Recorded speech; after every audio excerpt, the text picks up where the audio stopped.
जी, आज हमारा design pattern का तीसरा लेक्चर है। हम इससे पहले 4 डिज़ाइन पैटर्न्स पढ़ चुके हैं। 4 में से जो हमने अब तक डिस्कस कर रही हैं वो क्लाइंट सर्वर, एन टीयर या 3 टीयर, मैसेज बस आर्किटेक्चर और कंपोनेंट बेस्ड। ठीक है जी। क्लाइंट सर्वर जो है वो सबसे सिंपलेस्ट है या सबसे रिनाउंड है। एन टीयर आर्किटेक्चर हमने देखा, ये जो डेस्कटॉप एप्लीकेशन खासतौर पर बनती हैं या ऑफलाइन एप्लीकेशन जिनको हम कहते हैं, जैसे लाइब्रेरी मैनेजमेंट सिस्टम हो गया, या जो होते हैं जैसे पॉइंट ऑफ सेल है, जैसे सेल के होते हैं, या मेडिकल स्टोर पे, ऐसे एप्लीकेशन जो कि उसी सिस्टम पे एग्जाइड कर रहे होते हैं, वहीं पे ही चल रहे होते हैं। जैसे ऑनलाइन एप्लीकेशन होती हैं वो तो नेट के थ्रू चल रही हैं या इंटरनेट के थ्रू, और कुछ ऐसी एप्लीकेशन हैं जो बगैर किसी क्लाइंट सर्वर वाला जो फॉर एग्जाम्पल कॉन्सेप्ट है उसके बगैर रन होती हैं, जो कि ऑफलाइन भी, जिसको डेस्कटॉप एप्लीकेशन भी कहते हैं। ठीक है। तो ये एंटीगर वाली जो है ये कुछ इस तरीके से हैं। जो मैसेज बस है ये उस क्लाइंट सर्वर से मिलती जुलती है। जो हमने देखा था कि क्लाइंट सर्वर या ब्रोकर या हसन ने कहा था उसका हायरार्की का लेयर वाले का, कि ये उससे मिलती जुलती है। और जबकि हमने देखा कि ये क्लाइंट सर्वर से कदरे कदरे मिलती जुलती है, क्योंकि इसमें भी क्लाइंट सर्वर की तरह एक दरमियान में कम्युनिकेशन चैनल या मीडियम मौजूद है, जो कि डिफरेंट डिवाइसेस को, डिफरेंट एप्लीकेशंस को आपस में कम्युनिकेट करवाने में हेल्प आउट करता है। लास्ट हमने उसके बाद देखा था जी component based development. Component based development के अंदर हमें पता है कि हम डिफरेंट जो हमारी एप्लीकेशन हैं उनके हम जो ब्रॉडर जो बड़े पार्ट्स हैं वो आइडेंटिफाई करते हैं कि कौन कौन से मेन जो उनके एरियाज हैं वो हैं, और हम उनको कंपोनेंट्स का नाम देते हैं या मॉड्यूल्स का, और उसकी बिना पे डेवलपमेंट होती है। आज हमने जो चीज़ें देखनी है वो ये डोमेन ड्रिवन, ऑब्जेक्ट ओरिएंटेड और सर्विस ओरिएंटेड। इसके बाद हमारा ये डिज़ाइन पैटर्न का जो टॉपिक है वो खत्म हो जाएगा। Domain driven design architecture style क्या है जी? इस पिक्चर को अगर देखें तो फिर हमें थोड़ा आइडिया ज्यादा बेहतर हो जाएगा। डोमेन का मैंने जिक्र कई दफा किया है कि किसी भी एप्लीकेशन के अंदर डोमेन क्या होती है, या हर एप्लीकेशन का, हर सॉफ्टवेयर की डोमेन जो है या बिजनेस लॉजिक वो सेपरेट होती है। कोई आइडिया था क्या था जी, डोमेन क्या थी?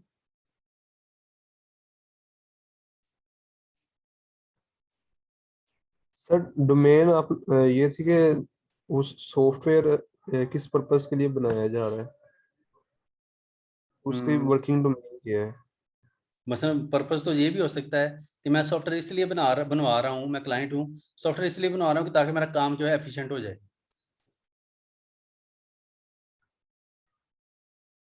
नहीं सर, एक होता है ना कि जो हमारी वर्किंग डोमेन होती है उसके लिए हम सॉफ्टवेयर बनवाते हैं।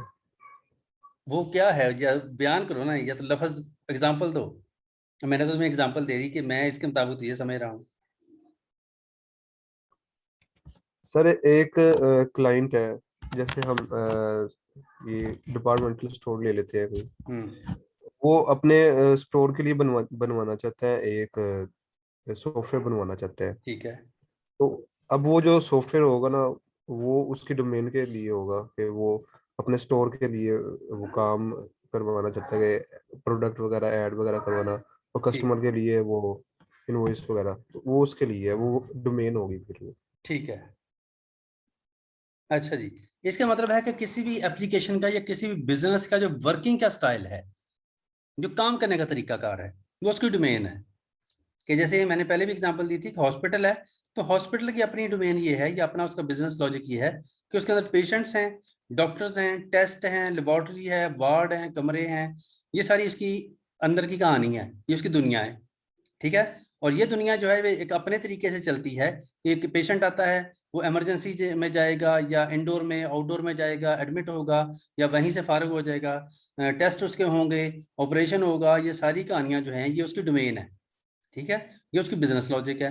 तो इसी तरीके से अगर हम इसी सिस्टम को किसी टेक्सटाइल इंडस्ट्री के सिस्टम के साथ कंपेयर करें तो उसकी डोमेन डिफरेंट है। वो डोमेन कैसे है कि वहां पे कपड़े का काम होता है, एम्प्लॉयज होते हैं वहां पे।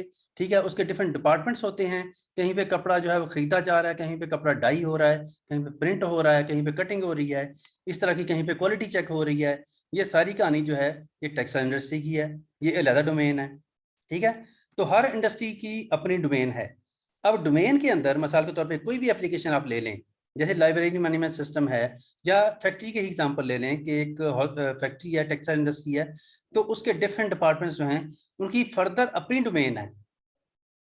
हर मिसाल के तौर पे जैसे उसके अंदर HR डिपार्टमेंट होगा फैक्ट्री के अंदर, जो कि एम्प्लॉयज को अपॉइंट करता है, उनको भर्ती करता है, उनको निकालता है, उनको प्रमोशन करता है, उनकी ट्रेनिंग करता है। ये सारे काम जो है वो HR वाले करते हैं। एक डिपार्टमेंट होगा जो कपड़े को परचेज करता है, उसका काम सिर्फ परचेज करना है कि जनाब कपड़ा रा फॉर्मेट में डिफरेंट क्वालिटी का, डिफरेंट क्वांटिटी का कपड़ा जो है वो परचेज करना उनकी एक्सपर्टीज है। एक डिपार्टमेंट है जो कि सेल करता है कि जब कपड़ा प्रिंट हो जाए तो उसके बाद किस फॉर्मेट में, किस लेंथ में, उसकी डिफरेंट करेक्टरिस्टिक्स होती हैं। आपको पता है कि कपड़ा जो है उसकी क्वालिटी होती है, हल्का भारी होगा। इसके अलावा कॉटन, लॉन और इस तरह की बहुत सारी और टाइप्स होती हैं। उनका फॉर एग्जाम्पल इसको हम जिस पंजाबी में कहते हैं बर, के कपड़े की चौड़ाई होती है एक, कि कपड़ा कितना चौड़ा है। मिसाल के तौर पे एक सूट जो है वो एक जो चौड़ाई है उसमें मिसाल के तौर पे 6 मीटर लगता है, और वही कपड़ा जो है उसकी चौड़ाई अगर कम है तो वो मिसाल के तौर पे 8 मीटर लगेगा। तो ये एक अलग दुनिया है, ठीक है। तो एक डोमेन के अंदर मिसाल के तौर पे एक बिजनेस के अंदर भी फर्दर डोमेन्स हैं। तो ये जो domain driven design architecture style है, ये उन डोमेन्स के हिसाब से जो सिस्टम है उसकी कैटेगरीज करता है, ये उसको डिजाइन करता है, ये उसकी डिवीजन करता है। जैसे ये दो डोमेन्स यहाँ पे शो की गई हैं कि मिसाल के तौर पे सेल्स है और दूसरी तरफ सपोर्ट कॉन्टेक्स्ट है, या सेल्स कॉन्टेक्स्ट या सपोर्ट कॉन्टेक्स्ट, या इसको हम कह सकते हैं सेल डिपार्टमेंट या सपोर्ट डिपार्टमेंट। लेकिन अगर हम देखें तो इसने ये सर्कल किया हुआ है, तो इसका मतलब कि सेल डिपार्टमेंट के ये काम है, ये कोई 6 के करीब काम है जो कि सेल वाले करते हैं, ठीक है। और ये 5 वो काम हैं जिनकी मदद से सपोर्ट वालों का काम जो है वो चलता है। सपोर्ट का मतलब क्या है, किसी को आइडिया है?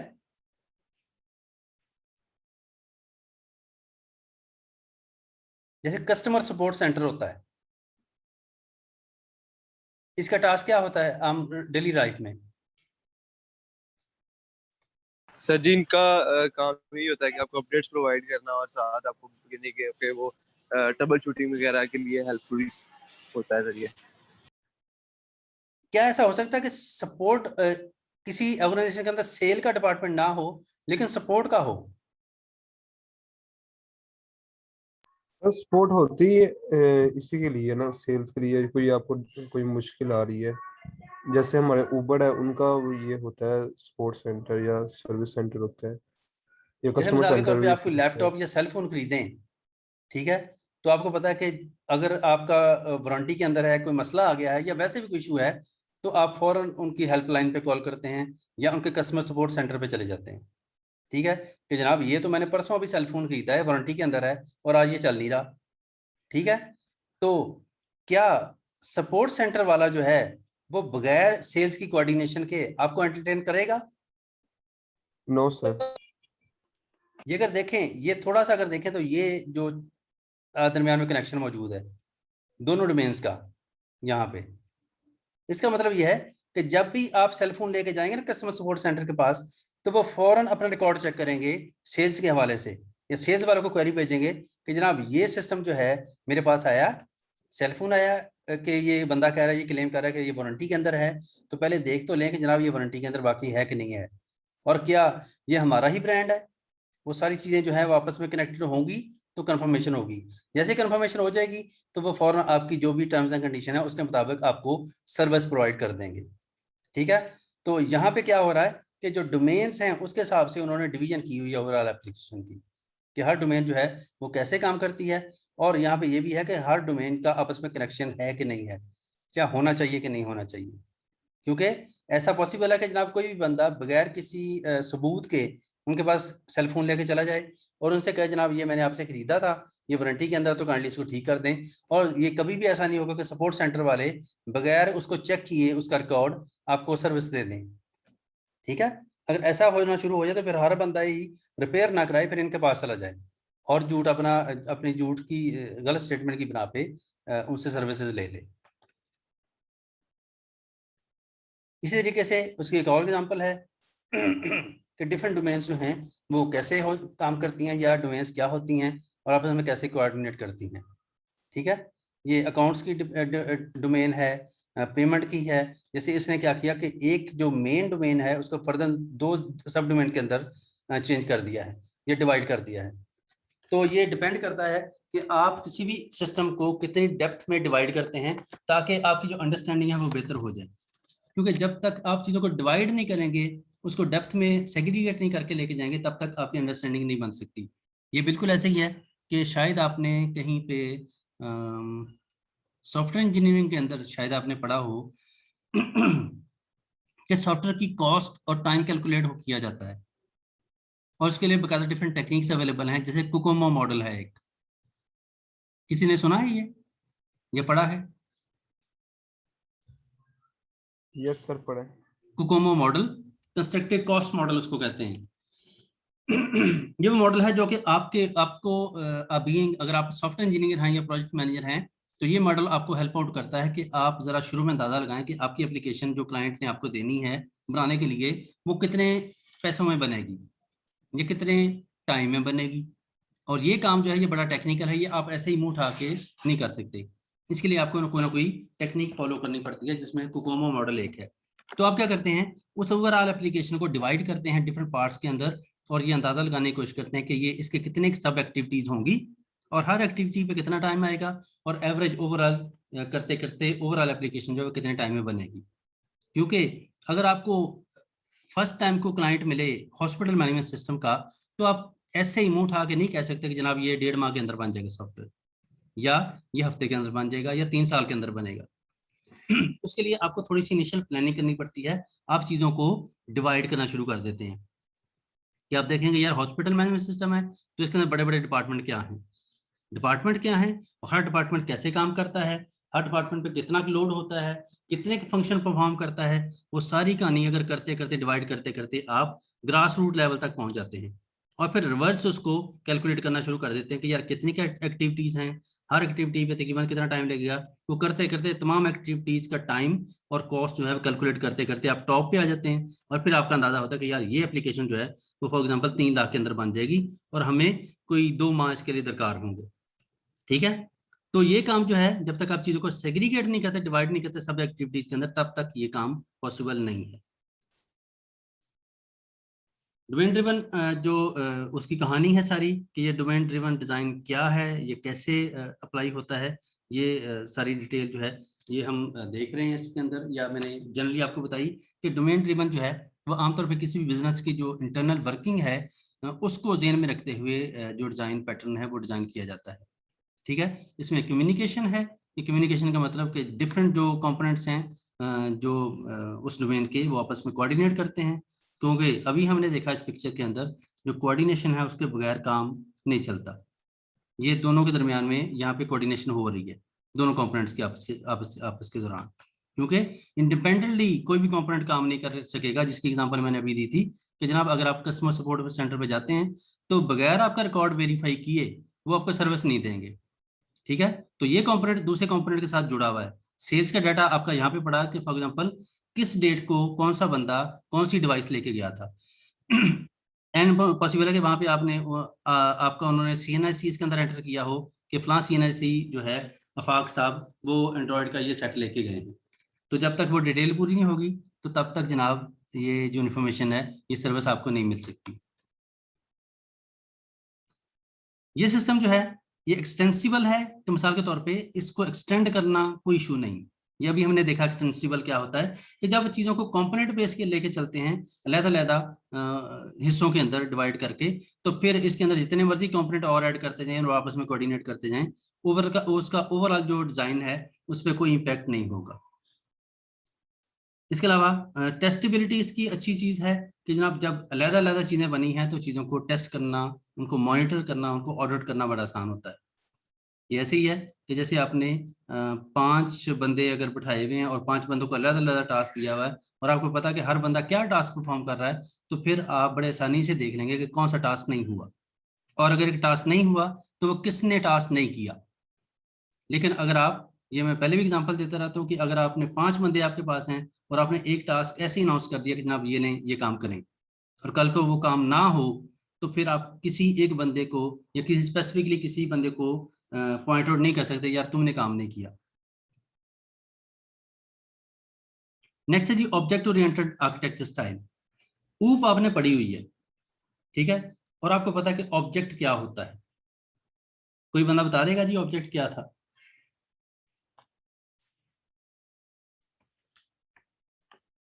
Sir any entity. जी सर कोई भी एंटिटी सर। कोई भी एंटिटी, एंटिटी क्या पूछा आपने? मैंने पूछा कि ऑब्जेक्ट ओरिएंटेड आर्किटेक्चर स्टाइल हम डिस्कस करने लगे हैं, मुझे कोई बंदा बता देगा कि ऑब्जेक्ट क्या होता है या ऑब्जेक्ट ओरिएंटेड ये क्या कहानी है?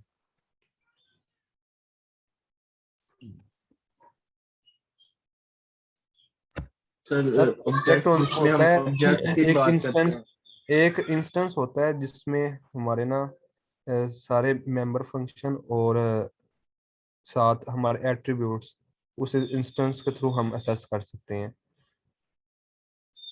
इंस्टेंस तो जैसे मिसाल के क्लास का इंस्टेंस होता है वो वाला, यस उसको सर, ऑब्जेक्ट यस कहते सर, हैं। जी सर। Yes sir. अच्छा, ऑब्जेक्ट का मतलब ऐसे तो नहीं होता जैसे मिसाल के तौर पे होता है कोई टीचर या स्टूडेंट या बुक? सर वो भी एक ऑब्जेक्ट है। वो रियल बेस्ड सर वो ऑब्जेक्ट है। अच्छा, मेरा ख्याल कि ऑब्जेक्ट ऐसी चीज है जिसके अगेंस्ट आप कोई डाटा कलेक्ट कर सकें या उसको प्रोसेस कर सकें। यस सर, डेट कलेक्शन उसमें आ जाएगा ना कि हम जो हमारे जो एट्रीब्यूट्स होंगे उन्हें हम असेस कर सकेंगे, और मेंबर फंक्शन होता है उस पे, उस एट्रीब्यूट्स पे हम डिफरेंट फंक्शनैलिटीज करते हैं अप्लाई। आमतौर पे आप इंस्टेंस बनाते हैं क्लास का, और क्लास आप किसके बारे में बनाते हैं?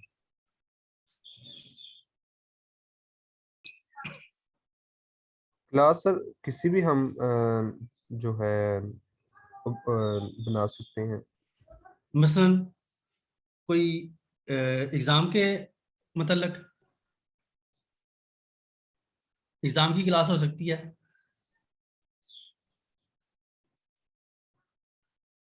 रिजल्ट कार्ड की हो सकती है, एडमिशन की हो सकती है, जीपीए कैलकुलेशन की हो सकती है, पर्सनल इंफॉर्मेशन की हो सकती है, स्टूडेंट की क्लास हो सकती है, एजुकेशन मटेरियल की यस हो सर। सकती है, सेशनल सर मार्क्स की हो सकती है। वो तो सर बहुत से फिर हो सकते हैं इसका एग्जाम्पल। मतलब कि ये ऐसी चीजें हैं, ये ऐसी चीजें हैं जिनके मतलब हम कोई इंफॉर्मेशन गैदर कर सकते हैं। ये क्लास है तो क्लास फॉर एग्जांपल ये क्या चीज है, क्लास सेक्शन कौन सा है, किस डिग्री प्रोग्राम की क्लास है, किस सेमेस्टर की है, कितने बच्चे इसके अंदर मौजूद हैं, ये सारी कहानी उसके मतलब है।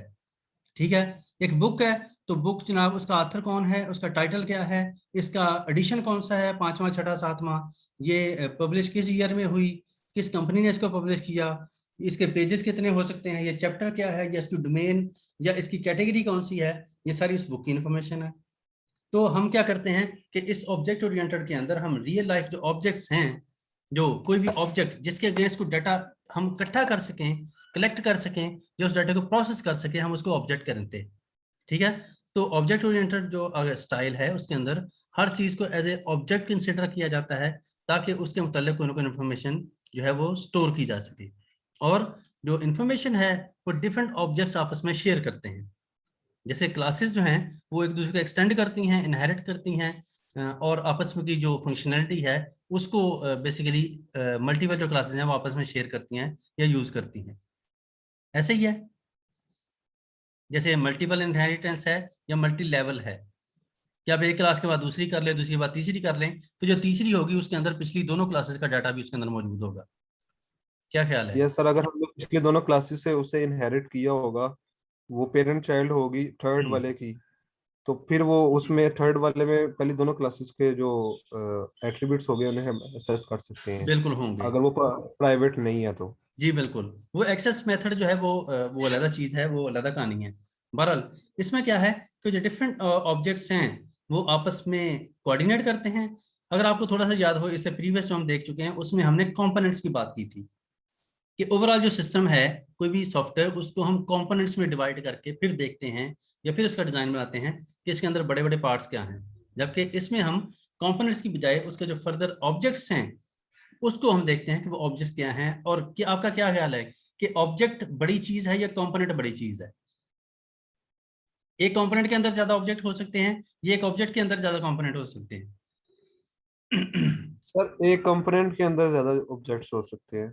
जी बिल्कुल, एक ऑब्जेक्ट जो है वो कदरे छोटी चीज है, कंपोनेंट एक ब्रॉडर कॉन्सेप्ट है। ठीक है, कि कंपोनेंट मिसाल के तौर पे हो सकता है एडमिशन सिस्टम। तो एडमिशन सिस्टम के अंदर तो 1700 फर्दर चीजें होंगी या फर्दर 1700 और ऑब्जेक्ट्स होंगे कि उसके अंदर स्टूडेंट का डाटा भी आएगा, उसके अंदर फीस के रेलेवेंट इन्फॉर्मेशन भी आएगी, डिग्री प्रोग्राम की इन्फॉर्मेशन भी आएगी, वो अदारे की इन्फॉर्मेशन भी आएगी, वो तो बहुत सारी चीजें आ जाएंगी फिर। तो इसका मतलब है कि ये उससे भी फर्दर लोअर लेवल की जो डिवीजन है वो ऑब्जेक्ट ओरिएंटेड आर्किटेक्चर स्टाइल के अंदर है, कि इसमें डिफरेंट ऑब्जेक्ट्स देखे जाते हैं कि ऑब्जेक्ट्स क्या क्या हैं, वो आपस में कैसे कम्युनिकेट करेंगे या कोऑर्डिनेट करेंगे। अगर आप देखें तो हर ऑब्जेक्ट जो है उसके अंदर दो दो लाइंस, तीन तीन लाइंस या एक एक लाइन शो हो रही है। इसका मतलब कि ये फर्दर दो ऑब्जेक्ट्स को डाटा भेज रहा है, दो इस इधर से डाटा ले रहा है और आगे दो ऑब्जेक्ट्स को शेयर कर रहा है। ठीक है, या ये कंपोनेंट ऐसा है जो कि मिसाल के तौर पे किसी एक इंफॉर्मेशन, किसी एक तरफ से इंफॉर्मेशन ले रहा है और आगे तीन को आगे फर्दर भेज रहा है। क्लासेस में, फंक्शंस में, मॉड्यूल के अंदर भी ऐसे ही होता है कि या कंपोनेंट्स के अंदर तो कोई भी कंपोनेंट कहीं से इंफॉर्मेशन लेता है, इनपुट लेता है, उसको प्रोसेस करता है, प्रोसेस करने के बाद आगे फर्दर भेजता है दूसरे कंपोनेंट्स के अंदर। और यहाँ पे नीचे लिखा हुआ मेथड इन्वोकेशन। मेथड इन्वोकेशन क्या थी जी?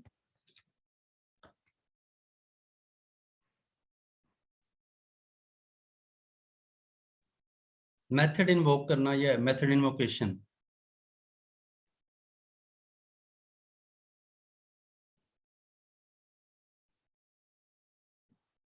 किसी मेथड को इन्वोक करना, उसको कॉल करना, उसको एग्जीक्यूट करवाना, जैसे फंक्शन कॉल होती है। इसमें क्या है, जो सारा काम है आपस में वो फंक्शन की कॉलिंग के थ्रू होता है, कि जब तक फंक्शन कॉल नहीं होते तब तक एग्जीक्यूशन नहीं होती। ये हम पहले भी देख चुके हैं या पढ़ चुके हैं कि जनाब आपने एक सी का प्रोग्राम लिखा, उसके अंदर आपने 10 फंक्शंस बनाए। ठीक है, आप उसको एग्जीक्यूट कर दें प्रोग्राम को, लेकिन अगर आपने उनको कॉल नहीं किया मेन के फंक्शन के थ्रू तो 10 के 10 फंक्शन वैसे ही पड़े रहेंगे, उसका कोई इस्तेमाल नहीं है। जब तक आप उनको इन्वोक ना करें, उनको आप छेड़े ना, या उनको जगाएं ना, या उनको कॉल ना करें। इसका मतलब ये है आप मेन के अंदर से किसी एक फंक्शन को कॉल करते हैं, किसी एक को कर लें या 10 को कर लें, कोई रिस्ट्रिक्शन नहीं, लेकिन कम से कम एक को कॉल करना जरूरी है 10 में से। और फिर जो बाकी 9 हैं उनको आप उस फंक्शन के थ्रू कॉल कर लें, बाकी को मेन के अंदर ना डालें, लेकिन एटलीस्ट एक को जरूर छेड़ना पड़ेगा, इन्वोक करना पड़ेगा। ठीक है, तो इसमें भी जो वर्किंग है वो सारी मेथड इन्वोकेशन के थ्रू हो रही है, कि मेथड जो हैं वो एक दूसरे को कॉल करते हैं, फंक्शन कॉल करते हैं, और तब डिफरेंट ऑब्जेक्ट्स जो हैं वो डिफरेंट टास्क परफॉर्म करते हैं। इसकी भी ऐसे एग्जांपल्स हैं या इसके फवायद कि जो कंपोनेंट्स हैं वो रीयूजेबल हैं, अंडरस्टैंडेबल हैं, टेस्टेबल हैं, एक्सटेंसिबल हैं, कि जब आपने चीज़ों को इस तरह डिवाइड किया हो तो जितने मर्जी ऑब्जेक्ट और ऐड करते जाएं इसके अंदर, इस नेटवर्क के अंदर, जितने मर्जी ऑब्जेक्ट को निकाल दें। क्या ख्याल है? और आपको डिफरेंट ऑब्जेक्ट स्पेस आपने डेवलपमेंट की हुई है, तो हर ऑब्जेक्ट्स की वर्किंग पूरी कंप्लीट मौजूद है। कि मिसाल के तौर पर ये जीपीए का ऑब्जेक्ट है, ठीक है, तो जीपीए की तमाम वर्किंग इसके अंदर मौजूद होगी, तो इसको आप इंडिपेंडेंटली जहां मर्जी उठा के ले जाएं, जिस मर्जी और सिस्टम के साथ एम्बेड कर दें। इसके अलावा है जी सर्विस ओरिएंटेड आर्किटेक्चर स्टाइल, हमारा तकरीबन लास्ट जो है।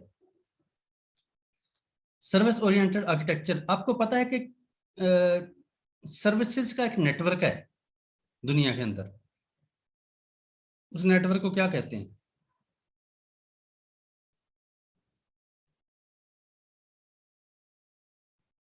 जैसे कहते हैं डॉक्टर जो है वो डॉक्टर आपको हार्ड में कुछ नहीं देता, डॉक्टर आपको सर्विसेज देता है।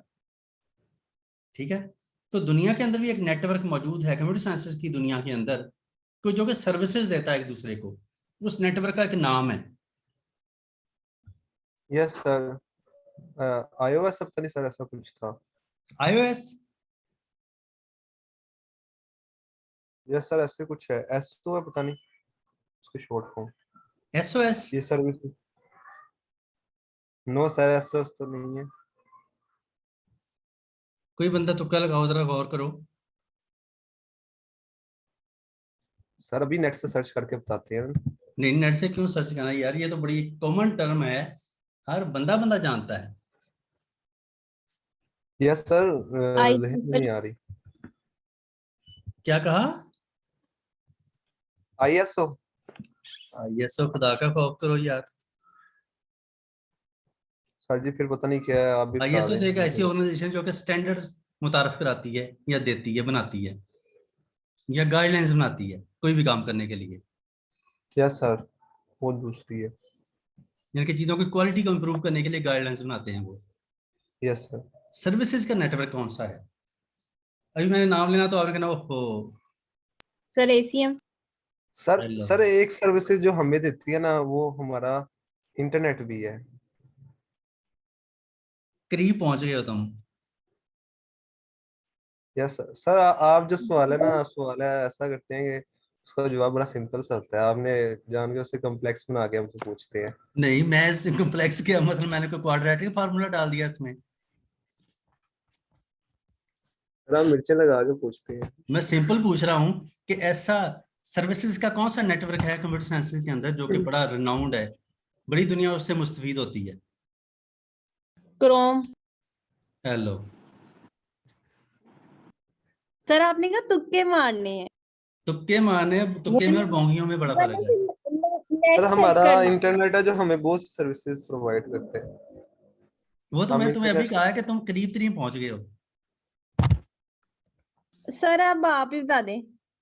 सर क्या कहते हैं।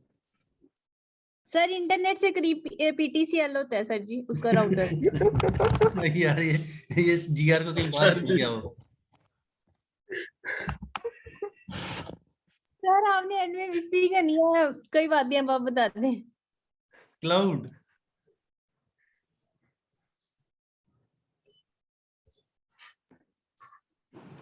क्लाउड का नाम सुना था कभी? अब सारे कहेंगे हाँ जी सुना था। सर जी इस्तेमाल भी कर रहे हैं। हर बंदा क्लाउड का हिस्सा है यार, हर बंदा उससे मुस्तफीद हो रहा है, क्या हो गया है? सर जी ये तो बेईमानी है। सर ये हमारी मीटिंग भी क्लाउड पे चल रही है। तो भाईजान ये देखो, सर्विस नहीं है? डिफरेंट लोगों को जी सर्विसेज सर। दे रहे हैं। अब जूम वाले, हम जूम की सर्विस यूज कर रहे हैं ना, जूम वाले को फिजिकली हार्ड में कुछ शापर में कुछ चीज तो नहीं डाल के दे रहे हैं हमें कि ये लो 3 किलो फलां चीज। No sir, 3 kilo 5 kilo recording की है। 10 मीटिंग। किलो दे रहे हैं सर। ये एक 10 सर्विस है किलो की रिकॉर्डिंग हो गई है। जो कि वो उनकी एप्लीकेशन प्रोवाइड कर रही है हमें। क्या ख्याल है? और जो इसलिए मैंने हसन को कहा था तुम करीब नहीं पहुंच गए हो, क्योंकि क्लाउड जो है बेसिकली इंटरनेट ही है। जैसे उसका टर्म है, या आप कह लें कि क्लाउड जो है वो नेटवर्क का या इंटरनेट का ही हिस्सा है, या उसका पार्ट है, या उसका सब नेटवर्क है। ठीक है, जिसके सर अंदर ये बहुत देख सारे ले, लोग। मैंने ठीक कहा था ना, आंसर सिंपल सा था, आपने इतना कॉम्प्लेक्स किया, बच्चे डर एमी गए। कम्प्लेक्स किया, बच्चे मैं जवाब नहीं तुम्हें दे रहे। बता भी रहा हूं तो फिर तुम थोड़ा और सा आप गौर इतना करो ना। खतरनाक तरीके से पूछते हैं, बंदा डर जाता है। नहीं डर जाता है सर वो। एक तो ये सही बता नहीं रहा, ऊपर से आपको गलत कह रहा है। ये अरे अच्छा ये ऐसे बाहर भी जैसे बोल सर ने पड़ता है तोप पूरे रखी हुई लेक्चर है। में भी। अच्छा, मैं कहता जनाब CLOUD, क्लाउड 5 लफ्ज बनते ना। मैं तुमसे ये कहता कि जनाब ऐसा सर्विस नेटवर्क बताओ जिसका नाम C से शुरू होता है और उसके अंदर 5 वर्ड है, फिर सिंपल सवाल था। जी सर। सर सर ये तो फिर वो, या जिसका नाम हम C यहाँ से पे, शुरू होता है और D से एंड होता है, सर फिर। हम यहाँ पे वो उधर आए हुए हैं, कौन बनेगा करोड़पति, वो खेल रहे हैं। सर ये सीआरबी ना, ये बोंगे ही मारता सीआरबी। अच्छा जी, सर्विस ओरिएंटेड आर्किटेक्चर, क्या ऐसा भी हो सकता है हम जनाब इस ऑब्जेक्ट की कहानी से निकलें, कंपोनेंट की कहानी से निकलें और देखें कि एक एप्लीकेशन या एक जो सिस्टम है वो क्या क्या सर्विसेज देता है, हम उन सर्विसेज की बिना पे उस सिस्टम की डिवीजन करें या उसका डिजाइन बनाएं? ऐसा पॉसिबल है? ये जो सर्विस ओरिएंटेड आर्किटेक्चर स्टाइल है या डिजाइन पैटर्न, ये सर्विसेज की बिना पे किसी भी सिस्टम की डिवीजन करता है कि वो सिस्टम क्या क्या सर्विसेज प्रोवाइड कर रहा है। जैसे आपको पता है क्लाइंट सर्वर में सर्वर, उसका नाम ही सर्विस से है, जो सर्व करता है, जो सर्विसेज देता है। ठीक है, और क्लाइंट रिक्वेस्ट करता है। तो एक तरफ से कोई भी जो फॉर एग्जांपल एक है अब यहाँ पे दो चीजें हैं, सर्विस प्रोवाइडर और सर्विस कंज्यूमर। इसमें क्लाइंट कौन सा है भला दोनों तरफ से? क्लाइंट है हमारा जो कंज्यूम कर रहा है। जी बिल्कुल, जो कि कोई चीज रिसोर्सेज लेता है, यूज करता है। Yes sir. ठीक है, ये क्लाइंट जो है कोई सर्विस की रिक्वेस्ट करेगा और दूसरी तरफ से कोई सर्विस आएगी वापस, उसका रिस्पॉन्स आएगा। मसलन ये सर्विस क्या हो सकती है, कोई एग्जांपल दे दो।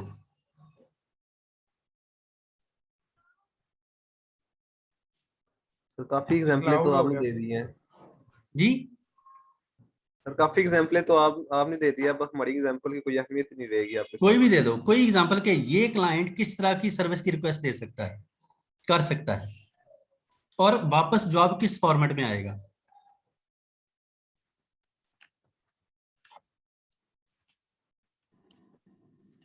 सर लॉगिन वगैरह के लिए कर सकता है जी रिक्वेस्ट। बिल्कुल, ये बड़ी परफेक्ट एग्जांपल है।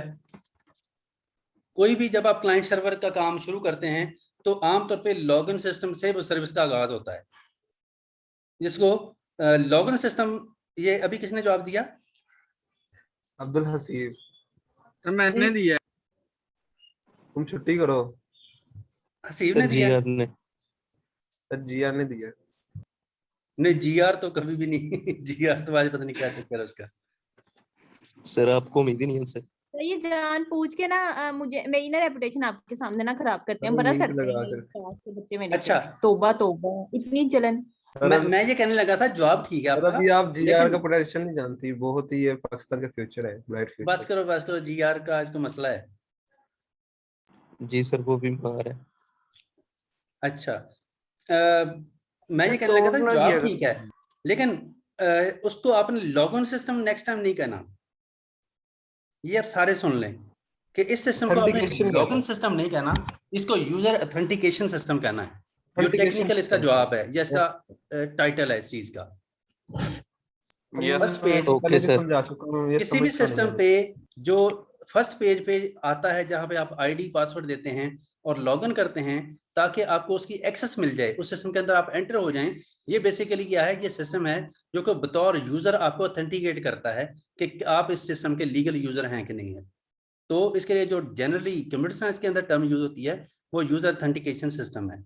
ठीक है जी। बिल्कुल तो सर, कोई भी अच्छी आपसे है। पूछे तो आपने ये उसको ये टर्म याद रखनी है काइंडली। तो इसमें क्या ओके है सर। कि जनाब जो क्लाइंट है वो सर्वर को रिक्वेस्ट करेगा कि जनाब मुझे अपने सिस्टम के अंदर एंटर होने की इजाजत दे दें। ठीक है, वो आईडी पासवर्ड के थ्रू इजाजत मांगेगा, और अगर वो आईडी पासवर्ड एग्जिस्ट करता है उसके डेटाबेस में तो उसको वो सर्विस मिल जाएगी, जिसको यानी क्लाइंट को सर्वर तक एक्सेस मिल जाएगी। जब हम जीमेल के थ्रू आईडी का लॉगिन करते हैं तो हमें जीमेल के सर्वर तक एक्सेस मिल जाती है, फिर हम जो भी डाटा हमारा जीमेल पे पड़ा हुआ है उसको हम एक्सेस करें, डाउनलोड करें, कॉपी करें, पेस्ट करें, डिलीट करें, जो मर्जी करें, जो जो सर्विसेज उसने हमें दी हुई हैं।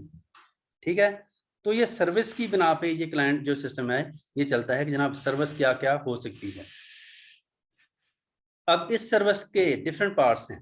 ये सर्विस जो है, सर्विस ओरिएंटेड आर्किटेक्चर किन चीजों से मिलकर बनता है? सबसे पहली चीज पीपल एंड यूजर, कि इस सिस्टम को यूज किसने करना है। अच्छा ये बताओ कि एंड यूजर जो है वो ह्यूमन के अलावा भी कोई हो सकता है?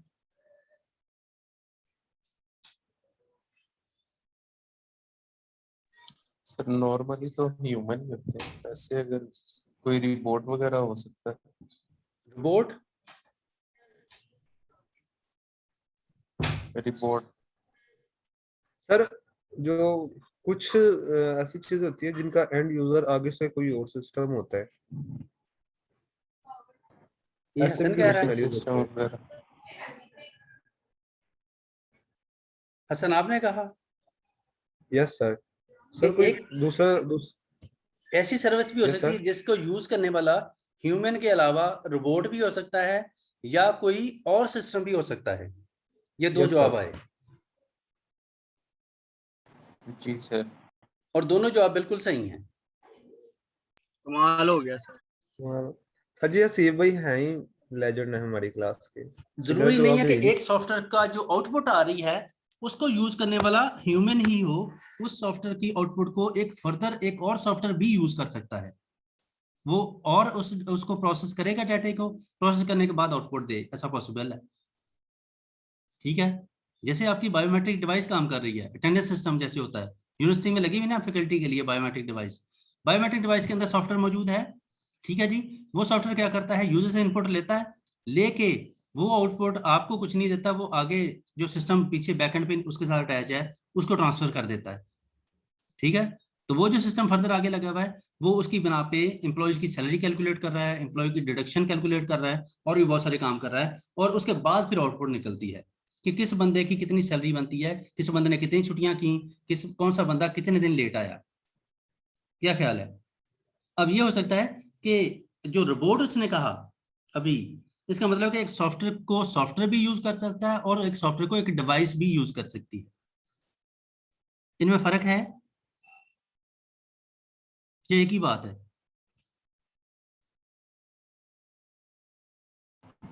Yes sir. मैंने पूछा। सर रिपोर्ट में भी सॉफ्टवेयर ही होता है। जी बिल्कुल। इसका मतलब ये है कि एक सॉफ्टवेयर को ह्यूमन के अलावा एक सॉफ्टवेयर भी यूज कर सकता है। और डेफिनेटली अगर डिवाइस काम कर रही है, डिवाइस अटैच है, तो डिवाइस जो है वो तो एक डेड चीज है, एक उसको उसके अंदर कोई जान तो नहीं है ना, वो जान जो है उसके अंदर सॉफ्टवेयर के ही है अलावा बेसिकली। वो एक डेड चीज है। जी बिल्कुल। जैसे आपका प्रिंटर है, तो प्रिंटर के अंदर अगर ड्राइवर मौजूद नहीं है प्रिंटर का, या उसके अंदर सॉफ्टवेयर मौजूद नहीं है, यस सर। तो वो कुछ भी नहीं करेगा। क्या ख्याल है?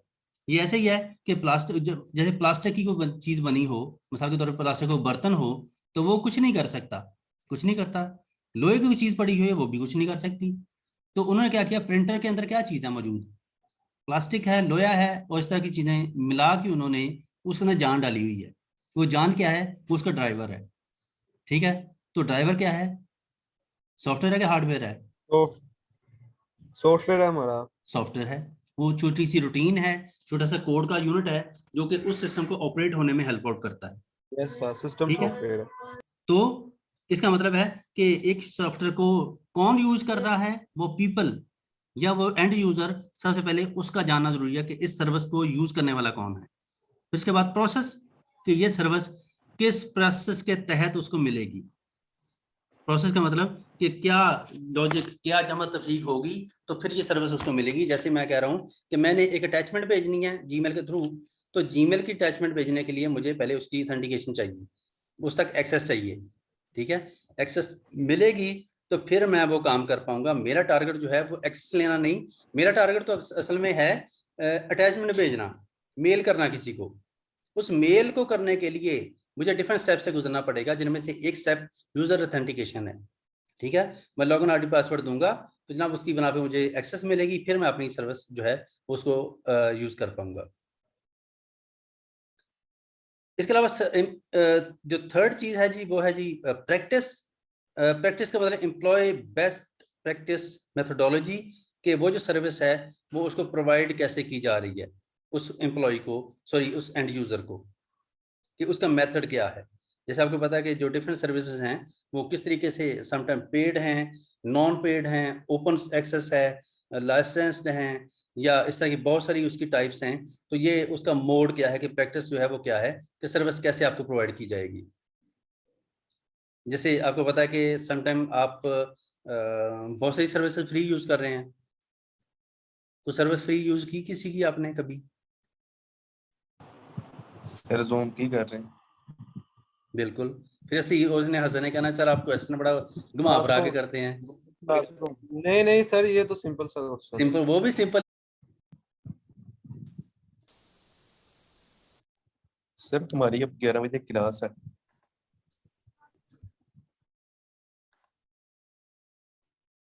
सर वो नेक्स्ट लेक्चर हमारा स्टार्ट होने लगा। जी बस 2 मिनट में। इसके अलावा प्रैक्टिस के अलावा प्लेटफॉर्म है जी, कि वो सर्विस जो है वो आपको किस तरह प्रोवाइड की जा रही है। आपको पता है कि समटाइम ऑनलाइन है, ऑफलाइन है, और आपने बहुत सारी सर्विसेज भी यूज की होंगी। आपको पता है जैसे गूगल की सर्विसेज बहुत सारी अवेलेबल हैं, गूगल की मोस्टली सर्विसेज ही हैं जो कि आप यूज कर रहे हैं। ठीक है, जैसे में गूगल मैप सबसे कॉमन तरीन उसकी एग्जांपल है, गूगल ट्रांसलेट है, इसके अलावा इसके अलावा मीट, जूम, ये बहुत सारी ऐसी ये सर्विसेज की एग्जांपल है, क्लासरूम्स हैं, ये सारा कुछ सर्विसेज की सेंस में आता है। ठीक है जी, जो सर्विसेज हैं वो उसकी डिफरेंट प्रिंसिपल्स हैं कि सर्विसेज कैसे दी जाती हैं और ऑटोनोमस। ई सर्विसेज मेंटेन, आपको पता है कि डिफरेंट सर्विसेज जैसे आपको भी पता है गूगल के अंदर ही मौजूद हैं, तो हर सर्विस जो है वो बिल्कुल सेपरेटली काम करती है, इंडिपेंडेंट होती है, और इसको यूज करना, उसको मैनेज करना, उसको टेस्ट करना, हर तरह से जो एक कंप्लीट एक टास्क है। और जैसे ये मैं बार बार एग्जांपल देता हूँ आपको, ये डिफरेंट सारी सर्विसेज हैं जो आपको नजर आ रही हैं, और दिन ब दिन ये अगर आप ये देखें इसको, आइकॉन को खोल के इस लिस्ट को, तो ये सर्विसेज दिन ब दिन एक्सपेंड होती जा रही हैं। ठीक है। और Yes, कोई भी sir. ऐसी सर्विस नहीं है कि मिसाल के तौर पे गूगल अर्थ, अगर उनकी सर्विस के अंदर कोई इशू आ जाए तो उसकी बना पे जो बाकी सर्विसेज हैं वो डिस्टर्ब होना शुरू हो जाए या उन पे कोई इम्पैक्ट आए। ऐसा नहीं होता, क्योंकि हर सर्विस जो है एक अलग से कंपनी के तौर पे काम कर रही है और हर सर्विस का Yes, sir. अपना मैकेनिज्म। Independent. ठीक है जी। डिस्ट्रीब्यूटेबल है कि हर सर्विस जो है वो आप एक्सटेंड कर रहे हैं, जितने मर्जी लोग उसको यूज कर रहे हैं, कोई इशू नहीं। लूजली कपल्ड, ये हम पहले भी देख चुके हैं कि हर जो सर्विस है वो जनाब आपस में इंडिपेंडेंट है, कोई सर्विस का दूसरे पे इम्पैक्ट नहीं है कि एक सर्विस आ जाओ। नहीं तो जनाब उस सर्विस की बना पे कोई दूसरी सर्विस डाउन नहीं होती। जी जी उमर, पहली दफा इसका माइक खुला है, पता नहीं क्या बोल रहे हैं, बोलो उमर।